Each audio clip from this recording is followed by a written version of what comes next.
Olá, eu sou Carlos Cabral e esse é o Cyber Morning Call, edição de 2 de fevereiro de 2022. Começamos esse episódio falando sobre uma nova campanha do grupo APT35, documentada pela Cybereason ontem. O APT35 é um grupo de origem iraniana, o qual já foi catalogado com outros nomes como Charming Kitten ou Phosphorus, e que conduz atividades de espionagem para o governo do país. Os alvos dessa campanha foram principalmente instituições de pesquisa médica nos Estados Unidos e em Israel e pesquisadores da área acadêmica na França e no Oriente Médio.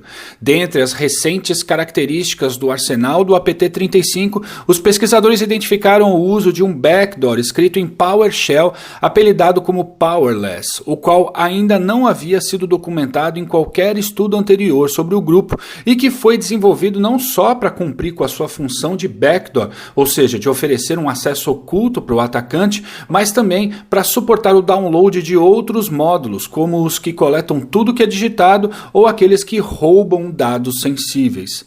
Também vale a pena dizer que o estudo aponta para o compartilhamento de indicadores com um ransomware chamado Memento e o uso de exploits para a recente vulnerabilidade no Log4j.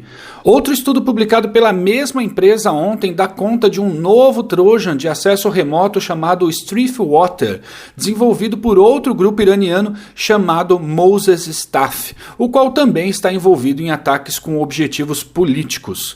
A análise das atividades dos grupos iranianos é algo que sempre parece complexo, pois em muitas ocasiões fica difícil estabelecer linhas que dividam claramente a motivação financeira da política. Isso porque a maior parte dos grupos que operam para o país são mercenários. Estou deixando aqui na descrição do episódio um link para um estudo da Recorded Future de 2018, porém ainda muito atual, o qual explica a relação de grupos iranianos com o governo.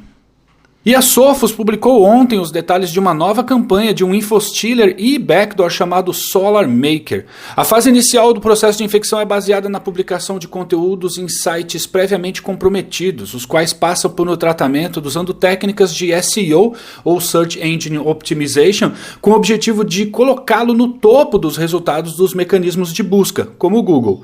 Assim, quando a vítima clica no link que aparece na busca, ela pode ser redirecionada ao local onde está o malware de 3 formas diferentes. Por meio de grupos no Google Groups, cheios de conversas falsas, mas que dão um ar de verossimilhança ao conteúdo. A segunda maneira é por meio de arquivos do tipo PDF maliciosos, preparados para serem exibidos e clicados no navegador, como se fossem uma página comum.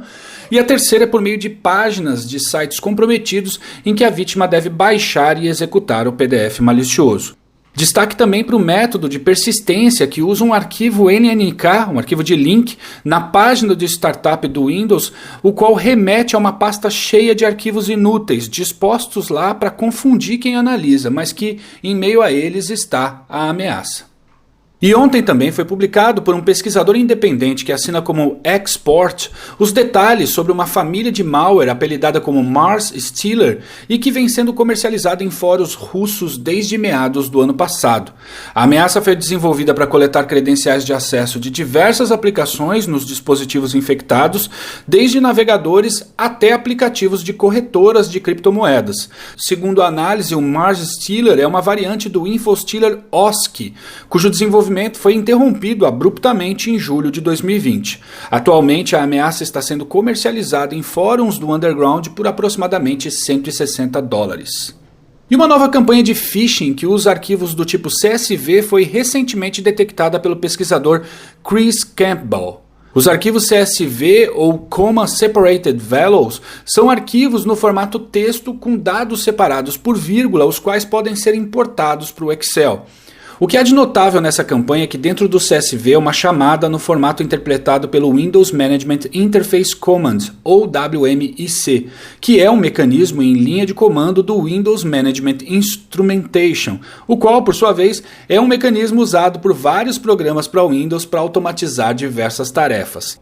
Tentando explicar melhor, a Microsoft criou o Windows Management Instrumentation para ser um meio comum a desenvolvedores de sistemas para Windows, para que eles automatizassem uma série de coisas no sistema operacional.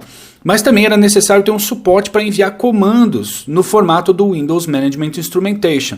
Para isso, foi criado o Windows Management Interface Command, o qual também é usado por criadores de malware, porque ao abusar desse mecanismo, se torna possível enviar comandos em um formato que nem todas as ferramentas de segurança interpretam como uma ação maliciosa. E foi exatamente isso que os criadores dessa campanha fizeram ao inserir comandos nesse formato dentro de um arquivo CSV, pois eles esperam que, ao abrir o arquivo, o Excel irá executar o comando malicioso automaticamente e esse comando será imperceptível para ferramentas de segurança.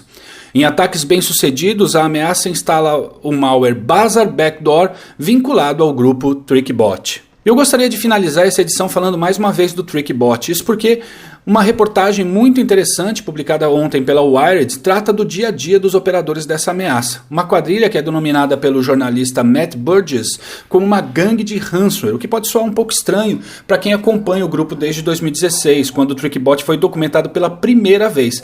Mas faz sentido considerando que o FBI vinculou formalmente o TrickBot ao ransomware Diavol no último dia 20. Digo que soa estranho porque o TrickBot surge pela primeira vez como um Trojan. Sua operação vai crescendo com o passar dos anos, tendo se tornado uma plataforma de malware com tantos alvos infectados que por meio dela pode ser lançado qualquer tipo de ataque, inclusive com o seu próprio ransomware. Matt Burgess se debruçou em uma série de mensagens da quadrilha, em documentos do processo de 2 pessoas da gangue que foram presas e extraditadas para os Estados Unidos e falou com gente bastante envolvida no estudo desse grupo. E o que é mais notável na reportagem é a escala da operação, com escritórios para desenvolvimento, operação e treinamento, muito investimento nas ameaças, no recrutamento das pessoas e na infraestrutura e as parcerias com outras gangues, como as que foram estabelecidas com os operadores do ransomware Ryuk. Vale a leitura. É isso por hoje, obrigado por ouvirem o Cyber Morning Call e tenham um bom dia. Você ouviu o Cyber Morning Call, o podcast de cibersegurança da Tempest. Nos siga em seu tocador de podcast para ter acesso a um novo episódio a cada dia. E para saber mais sobre a Tempest, nos siga no Instagram, Twitter e LinkedIn ou acesse www.tempest.com.br.